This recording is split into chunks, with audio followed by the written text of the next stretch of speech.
যদি আমরা উঁচু করে মাটি দেই সেক্ষেত্রে গোড়াটা পচে গিয়ে চারাটা মারা যেতে পারে। সম্মানিত ভিউয়ার্স, আসসালামু আলাইকুম। কিভাবে সঠিক পদ্ধতিতে আম গাছের চারা রোপণ করতে হয় সেই নিয়মটা আজকে আপনাদেরকে আমি দেখাবো। এই যে দেখেন, এটি একটি আম গাছের চারা। চারা অবশ্যই কম বয়সী চারা অবশ্যই লাগানো উচিত। এটা দেখতেছেন, এটা একটু বড় চারা। চারা আসলে 2 থেকে 3 ফিট লাগানো উচিত, কিন্তু এখানে একটা বড় চারা লাগানো হচ্ছে কারণ ছাগলের হাত থেকে রক্ষা পাওয়ার জন্য।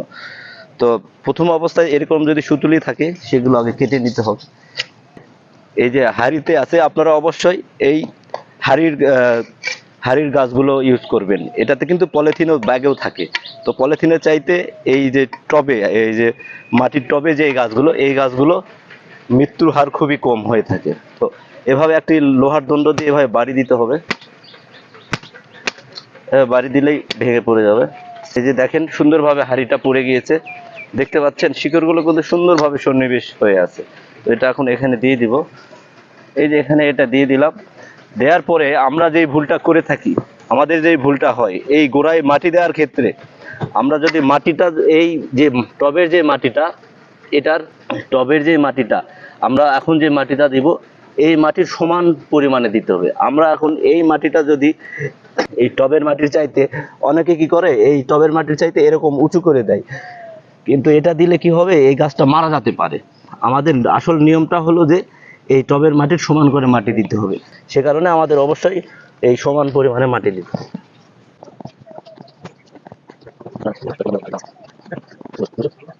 তো এই যে দেখেন, আমি কিন্তু এই টবের মাটিটা কিন্তু দেখা যাচ্ছে, টবের মাটি আর এই মাটিটা সমান করে দিয়েছি।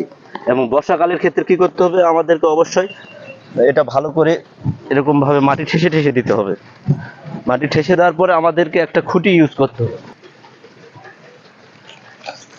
খুঁটির সাথে ভাবে বেঁধে দিতে হবে। আমরা খুঁটিটা কেন দিব প্রশ্ন থাকতেই পারে।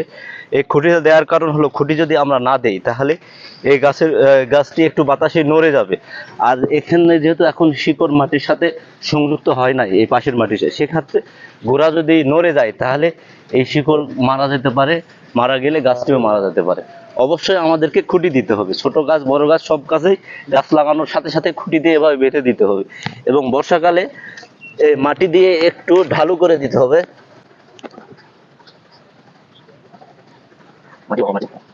বর্ষাকালে সামান্য একটু মাটি দিয়ে ঢালু করে দিতে হবে, যাতে করে বৃষ্টির পানিটা এখানে পড়ে চলে যায়, এখানে জমা হয়ে না থাকে। যদি চারা লাগানোর পর এখানে যদি পানি জমা থাকে তাহলে চারা গাছটি মারা যাবে। আর যখন বর্ষাকাল ছাড়া আপনারা গাছ রোপণ করবেন সেই ক্ষেত্রে এই পাশ দিয়ে বর্ডার দিয়ে আল করে দিতে হবে, যাতে বর্ষাকাল ছাড়া বৃষ্টিপাত হয় না, সেই কারণে আল করে দিতে হবে।